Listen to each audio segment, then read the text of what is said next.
بسم الله الرحمن الرحيم تبارك الذي بيده الملك وهو على كل شيء قدير الذي خلق الموت والحياة ليبلوكم أيكم أحسن عملا وهو العزيز الغفور الذي خلق 7 سماوات طباقا ما ترى في خلق الرحمن من تفاوت فارجع البصر هل ترى من فتور ثم ارجع البصر كرتين ينقلب إليك البصر خاسئا وهو حسير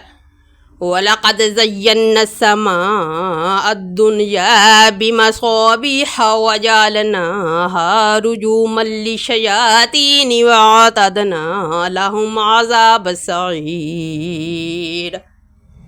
وللذين كفروا بربهم عذاب جهنم وبئس المصير إذا ألقوا فيها سمعوا لها شهيقا وهي تفور تكاد تميز من الغيظ كلما ألقي فيها فوج سألهم خزنتها ألم يأتكم نذير قالوا بلى قد جاءنا نذير فكذبنا وقلنا ما نزل الله من شيء إن أنتم إلا في ضلال كبير وقالوا لو كنا نسمع أو نعقل ما كنا في أصحاب السعير فاعترفوا بذنبهم فسحقا لأصحاب السعير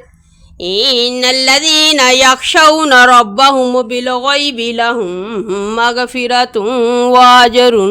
كبير وأسروا قولكم واجهروا به إنه عليم بذات الصدور ألا يعلم من خلق وهو اللطيف الخبير هو الذي جعل لكم الأرض ذلولا فامشوا في مناكبها وكلوا من رزقه وإليه النشور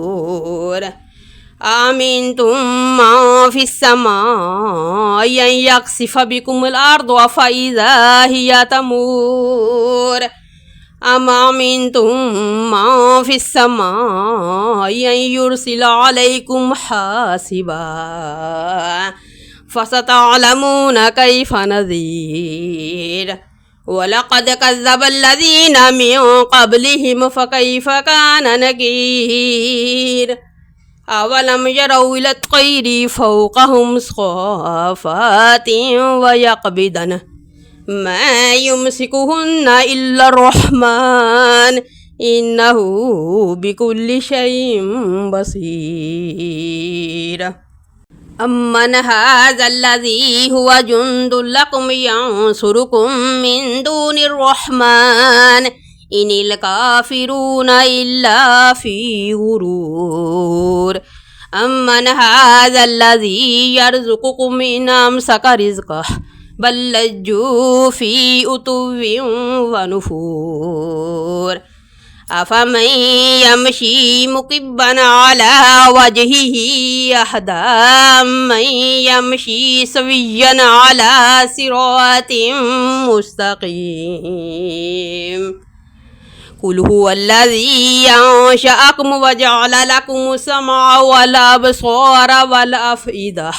قليلا ما تشكرون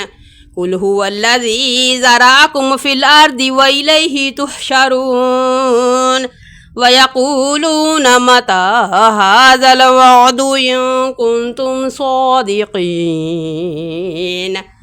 قل إنما العلم عند الله وإنما أنا نذير مبين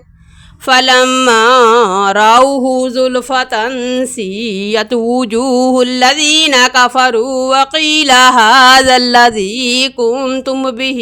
تدعون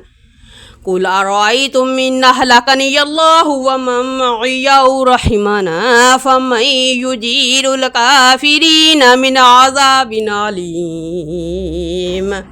قل هو الرحمن آمنا به وعليه توكلنا فستعلمون من هو في ضلال مبين